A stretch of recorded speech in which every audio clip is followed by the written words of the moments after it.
Before I get started, I do consulting on where you can move. I'll work with you to find the perfect place for you to move to. There's more information at the end of the video about that. Now let's get started. My name is Amber Douglas. Welcome to the world's most famous beach, home of spring break. Who says guys can't be dolls anyway?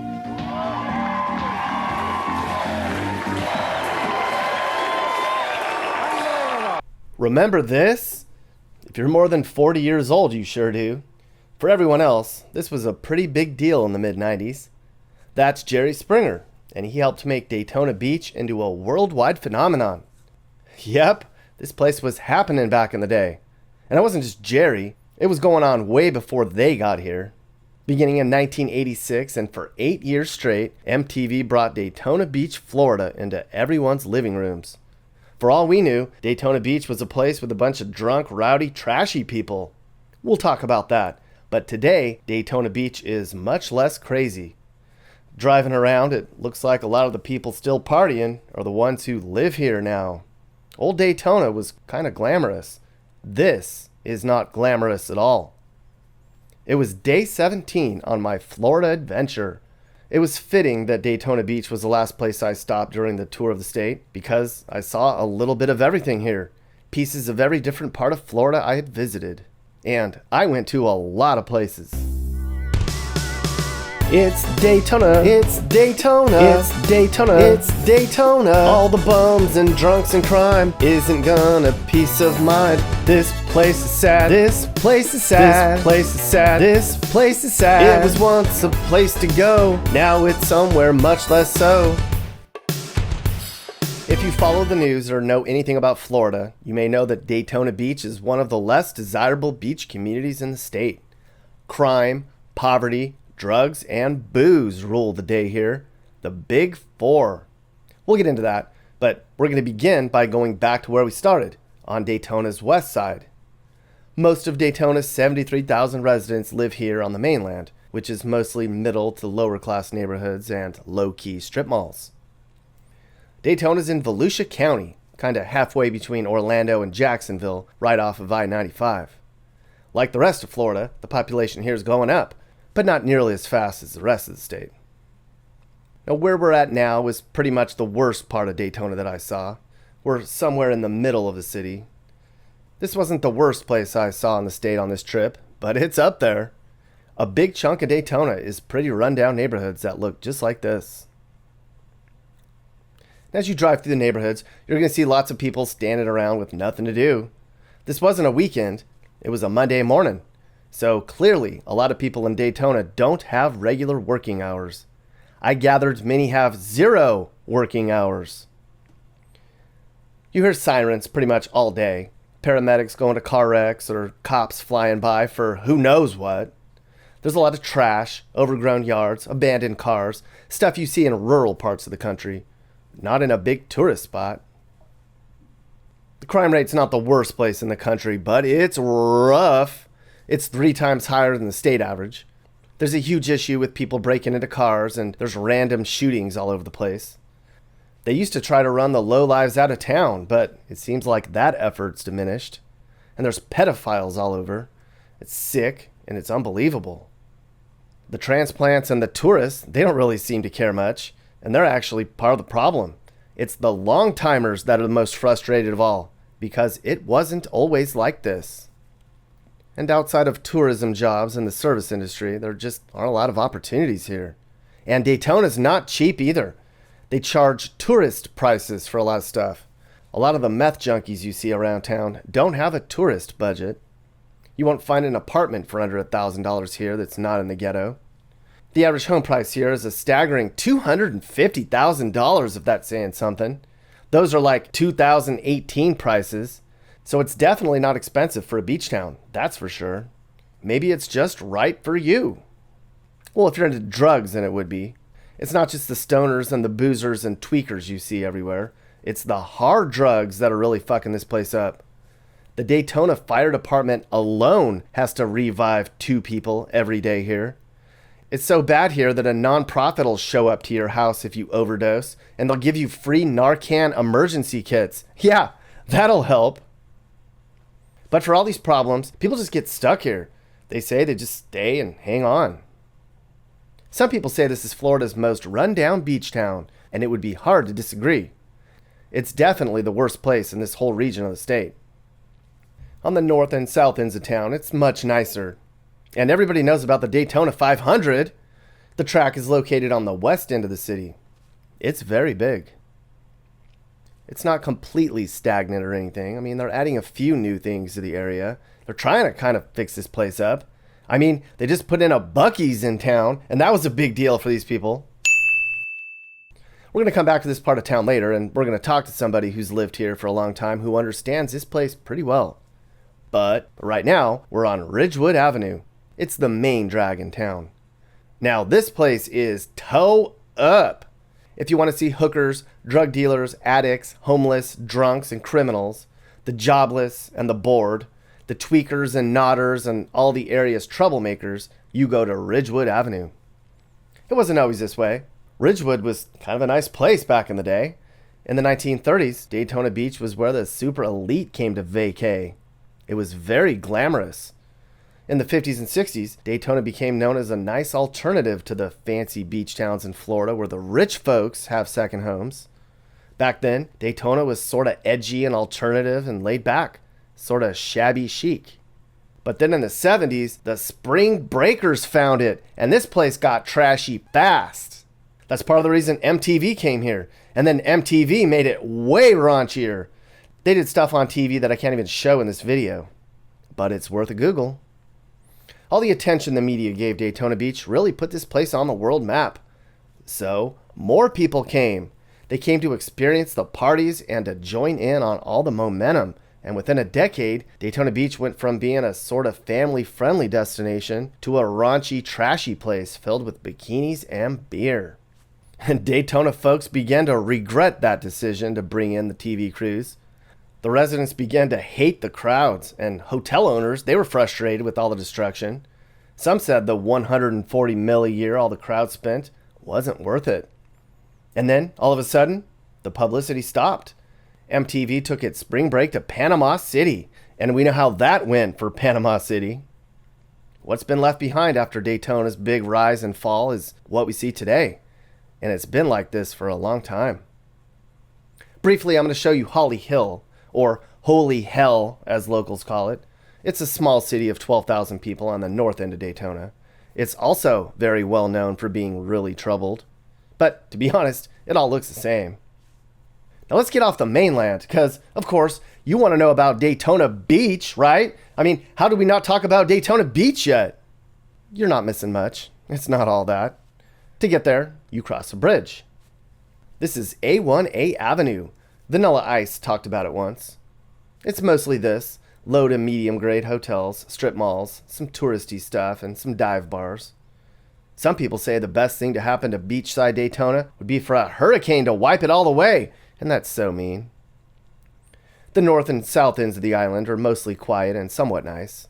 This is the south end at a place called Daytona Beach Shores that people say is the best part of Daytona proper. It's not all that. I mean, it's nice, but not nice. Homes here anywhere from $400,000 to you can't afford it. A lot of the second homeowners live here. There's some bad pockets on the island, but overall, the neighborhoods are clearly nicer on this side. The beach side isn't going to wow you or anything. Not much to do here for the kiddos outside of mini golf and a little boardwalk area. It would suffice for a one-time trip, though. Actually, for most of the year, it's pretty quiet here. There's big bursts of events that bring in huge crowds every couple months. Stuff like NASCAR, concerts, motorcycle events. Lots of people have been coming here for those for years. When Walt Disney World opened nearby, that helped Daytona's events list grow. Anyways, the spring breaks are still a thing here, but not like they were back in the day. Most of the locals stopped bringing their families to the beach in the late 70s. That's about when Daytona Beach was at its worst. Right around the time when they stopped enforcing things on the boardwalk. You certainly didn't want to be down here at night back then, I'll tell you that, mister. By the end of the 1970s, this place was called the sleaziest city in the country by Penthouse magazine, and that's saying a lot. They invested a bunch of money here in the 80s, but it wasn't really enough. It's hard to scrub out so much history. You'll see a lot of druggies, drunks, and junkies right near the beach. The beach is sort of okay. The sand is hard-packed and somewhat undesirable, but that means you can drive on it, which is kind of a big deal here. Look at how wide this beach is. Lots of space. Driving around, you see folks getting after it a little bit. Actually, that's the best way to people watch here, driving around up and down the beach. Sadly, I was a little late and missed all the parties that were earlier in the day. You'll just have to fill in the blanks. It was here that I stayed in Daytona for my last night in Florida. I spent time at this place, and I think that was a terrible idea. People were smoking weed and walking around the hallways in their damn boxers at 2 a.m. What the hell, people? And what a view, huh? I was told I could see the ocean from my room. I could not. As is typical in Florida, it's raining on one side of the balcony and not raining on the other. I finally found a mini golf place that isn't $100 for a family to play. It's called Pirates Cove. Super place to play mini golf. I highly recommend it. Thanks, Jocelyn, for being so cool. The night prior, I had explored Daytona after dark. And you know, under the lights, parts of Daytona Beach don't look that bad. This place is like a stripper. In the day, under the lights, no way. But at night, when the lighting's right, just maybe, it's like all the dirt and the blemishes are hidden. I also ate at Dimitri's, which has stunning views of the water and the surrounding area. See what I mean? In the dusk, it doesn't look too bad here. Too bad they don't have an on-off switch for the sun.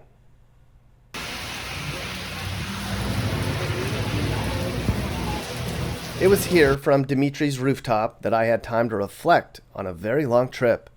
I had seen rednecks, quiet islands with beautiful beaches, massive developments, hurricane damage, retirement communities, and chaotic parties. I saw some of the wealthiest neighborhoods in the world and terrible rural poverty. Every time you turn a corner in this state, it's something different. Daytona Beach is just another beach in the state of Florida. Some say its best days are behind it, but there's no place like it, and that makes it worth talking about. The college, record amount of students flooding in. You had the MTV days. I think that was just itself. I don't think that really was the city's doing. I think that was just a wave that came in. I think it just went to fruition and it washed itself out. A lot of people like to say it was the economy and whatnot. It just went on its own accord. Now it's bleak. It's not nearly compared. You can even scratch the surface of what it was in the 1980s. I think mostly because of just economic recess, hurricanes, a lot of city mismanagement. But it's becoming something new again. You can see a little glimmer of hope. A lot of people coming in and investing. You got a lot of empty properties, which is sad. You used to have all these little mom and pop places that used to be able to sneak in, jump the fence, and go into the pool and jacuzzi, and they never cared. But now it's just empty lands. I always say this: it looks like a bomb went off. Not to say in a negative connotation, but it looks like a bomb went off. there's empty plots of land, and people are screaming all bed taxes and not enough going back into the area around the city. But I think it's about a third less of beds to be taxed right now. It's hurting us for sure. So there's a lot of hotels and motels have closed. I think what it wasn't just the fact they were closed. I think there was a hurricane specifically. I think it was Charlie, Francis, and Jean. I want to say that was near 2003, maybe a little after. We got hit back to back with 3 hurricanes, like major category storms. I think one of them even circled the whole Atlantic and came back and hit us again. So it was actually 4 hurricanes, and that destroyed. What you were saying, what we were hanging on to, the coattails of the spring break era, that killed it. It was done. Like the next seasons were just noticeably empty. I think the only thing we have is like Daytona to Dayton. It's mostly your corn-fed northern people still come down to Daytona because they just love it down here. But after that done, it was gutted, and the city. I don't know if it was mostly city or developers. A lot of the issues are a lot of developers came to these little mom and pop places. They got their insurance buyout because we lost roofs, with structural collapses of a lot of these places that were built in the 50s and 20s. They got decimated. And these mom and pop places took their check, and these developers came in like, whoa, whoa, whoa, before you put that new roof on there and take that money, you can take that money and we'll offer you money for the property.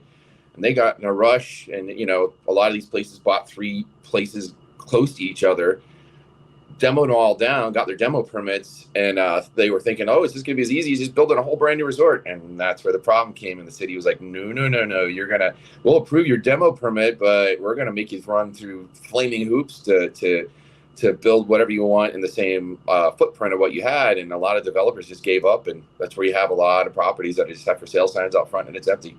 Because the city is just, I don't know if it's the city or the county or, it's mostly the city and the people that just, they want that beach view. They don't want any tall high rises on A1A.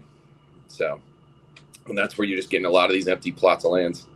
I'm talking right on the beach. There's, you got a sand dune lot that used to have 3 different businesses, mom and pop little 2-story places, and now it's empty. And that's vast. You can see that you can stand on one corner at A1A anywhere and count at least 3 or 4 properties are like that in a square mile area. It's like I said, it's slow going. I don't think really the people that are on city board, city council, they don't really realize that the people that are in this industry, they're hurt really bad. A lot of people like me, I've been in 22 years. I mean, I used to work in a hotel industry. My friends and families used to own hotels, and I've seen them hurt. And to the point where I've got a friend right now, he used to own 2 different hotels here on A1A, and they closed up and moved to Colorado. They were done. They were just so done with it. They moved out, and then they were here. Their family was here before even my family was here in the 60s. So you lose on a lot of people just because it's just that slow draw, and you want to stipulate, you want to, believe into that whole conspiracy theory. They're doing this on purpose because they want us to leave, but who knows what to believe now? It's crazy. It's, they want us to sit there and suffer with no development. I mean, now there is, but it's too little, too late. You've lost so many families that are born and raised in this area. It's sad when you look at it. Like the conspiracy would be that the city doesn't want to turn Daytona back into what it was in the 80s and 90s when it was bonkers. Oh, and they want to for keep sure. For sure, man. Yeah, no, they're anti-party. They just even the past, it was last month, it was, their mentality is the bar owner, the entertainment district or industry is we're almost pure evil. They go into these meetings and think we're the sole root of the problem. That's why there's break-ins and people fighting on the street. And I'll give it, there's an entertainment area called Seabreeze. And there's, I'm not going to mention any of the bars. You can go down there and probably just figure it out yourselves. But there's 3 bars in particular. And it's, they draw a lot of the younger crowds, and these people go in and they go in and they'll drink. We were the only place that opened till 3:00. Now the city's closed us down to 2. And, these people went around and they fought against it. I was one of the only bar owners that showed up other than these 3 other bar owners. And we fought against it, and their mentality was, no, we're just going to close it citywide because if these 3 bars have people that binge drink between the hours of 2 and 3, and it's causing all this problem for this one area. So instead of just centralizing on the area and making sure those bar owners had the capability of taking control of this crowd, a lot of the police officers didn't even want to work after hours because of the monotony of it, and the students filming them, and the next thing they're on what's shady in Daytona, and they're getting discredited because they had to either tase or baton somebody or spring breaker. They're like, oh, look at this, and next thing they're being investigated for abuse. And so most of the off-duty cops, they don't want to take that area to make that extra money because they're afraid of the bad publicity of it. And so now you got these kids that are just running rampant in the streets, starting fistfights, getting drunk, and the city saw that. Instead of taking it, they shut down all businesses at 2:00, and that's almost 20% of my sales at least.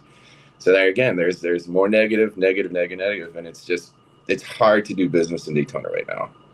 It's just one thing after another. I'm waiting for them to take it from 2 to 1 now. So I don't think anybody would have a problem with sleepier beach town. I think that some people would actually maybe come to Daytona because it would be a little bit less chaotic than the Panhandle, which is crazy. I think it's, but like what's going on across the bridge, that there's a huge area there that, there's people standing around all day, drinking, smoking. And I know that a lot of the tourists probably never really go that way. They probably stay on the beach proper.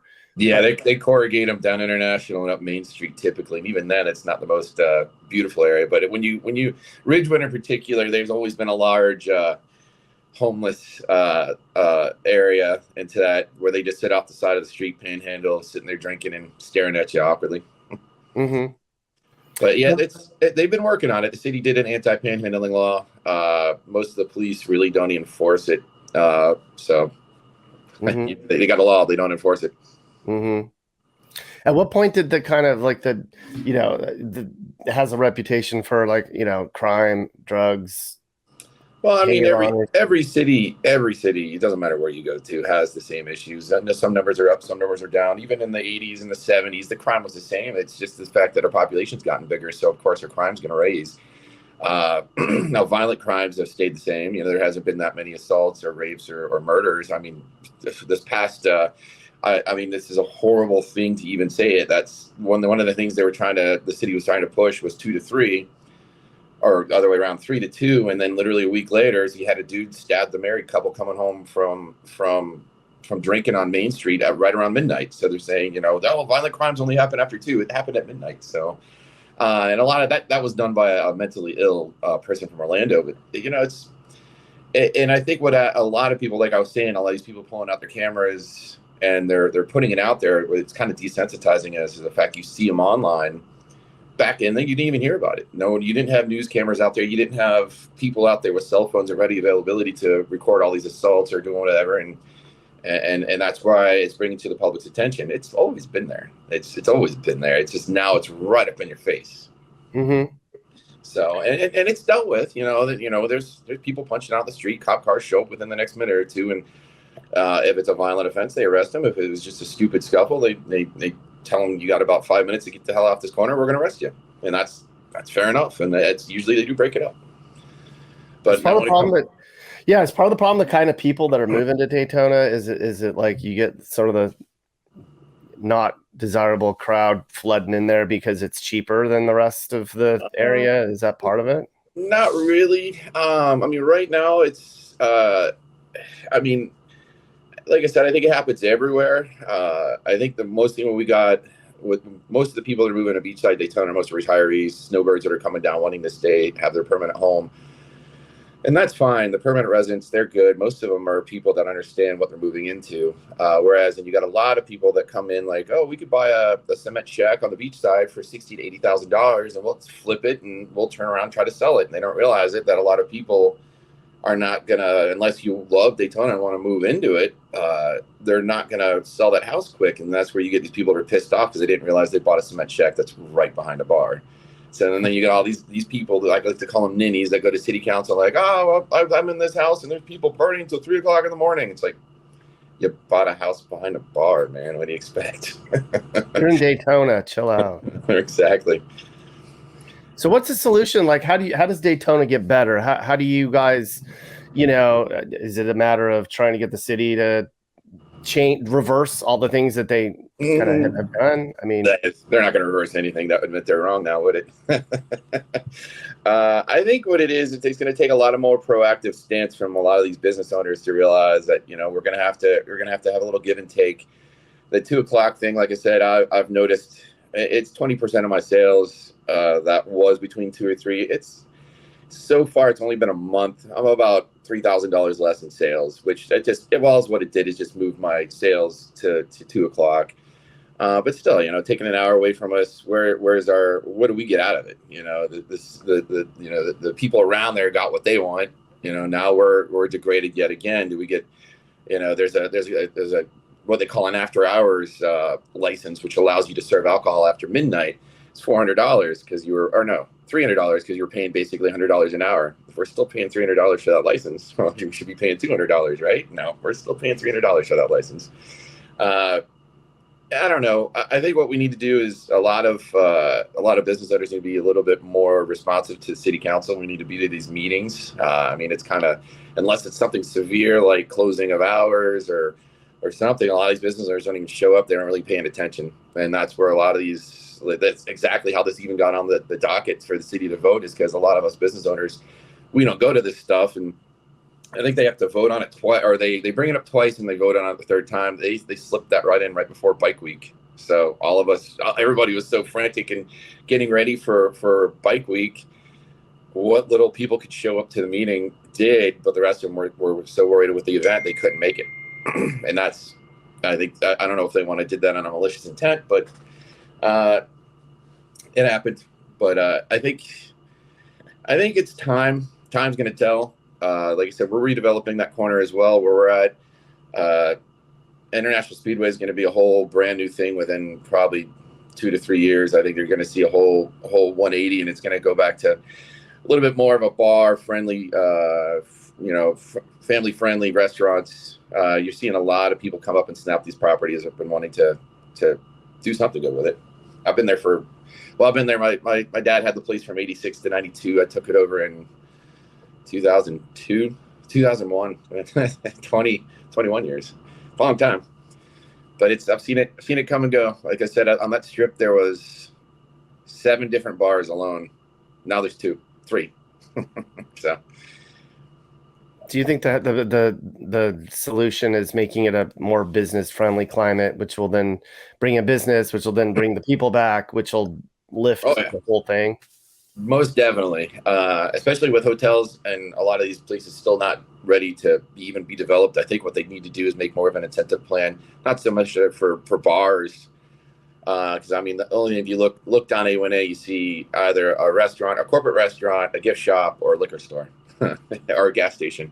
I think maybe what they need to do is kind of push for an area for bodegas, like family friendly little, maybe like a little restaurant or a more privately owned coffee shop, something that's a little bit more local. Don't keep it all on Beach Street, just trying to spread it around, maybe have a developer come in and make a strip mall and have it something that's cool, like a little local art store or a little, ice cream store or something. It's kind of weird. You hit it on the nail and you said a sleepy little beach town. That's what we were. That's exactly what we always thought. And people came to us. And that's the reason why we got all that attention back in the 70s. And then it just drew to what it was. So, I mean, that's what people want, right? Sleepy beach town. And that's maybe we should go back to those roots and kind of make it like that. I mean, we're never going to get back to exactly what it was, but we need to find a middle ground so the business owners are happy and the residents are happy, and not just a take. Because, I mean, you think about it, if you're just going to have a town with nothing but mostly residential areas, who's going to pay the tax?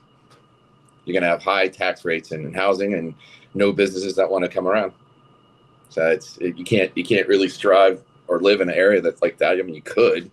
You want multi-million-dollar mansions on the beachside, or do you want, low income, not low income, but middle income, low income, maybe whatever, family, style environment, and have it that's friendly for everybody, not just one demographic. Yeah, come on, Daytona, fix your city of Daytona. The infrastructure is a mess, but like I said, they're doing it. It's just at a snail's pace. We're all hoping that it gets better. All right, take care. Well, that's Florida for you. We started in the Panhandle and drove all the way around the state and talked to a lot of people. And I'll tell you what, Florida's changing a lot. It's got a lot of things that they need to fix, but it's beautiful. And there's some great people down there. It's hot as hell. And what else can I say? Old Florida, to me, is way better than new Florida. But Florida's Florida. And as we saw, I don't have anything to say. Are you looking to move and need advice? I do consulting. That's right. I'll sit down and talk about where the next perfect place for you and your family should be. I do it all the time. Together, let's find you a new home that's safe and checks all your boxes. You can get my email in the description to find out how I can help you find your perfect relocation. And I can also help you find your new house too. Email me and I'll work with you on not just helping you figure out where to move, but I can help you find your perfect home too. That's right. I know awesome, reliable agents all over the country, and I'd love to connect you to somebody who can help you search for that perfect home. Hey guys, if you learned something new about America or what it's like to live in America, great. You should think about subscribing and turning on your notifications. You can also click one of these videos or playlists for more. You can also now buy my songs on iTunes and other formats. Click the link in the description. Thanks for watching, and remember, While we all might have different views, we should all be nice to each other and try to make the U.S. a better place in a positive way. This is Sage, Nick's manager. This has been a Corner House Entertainment production.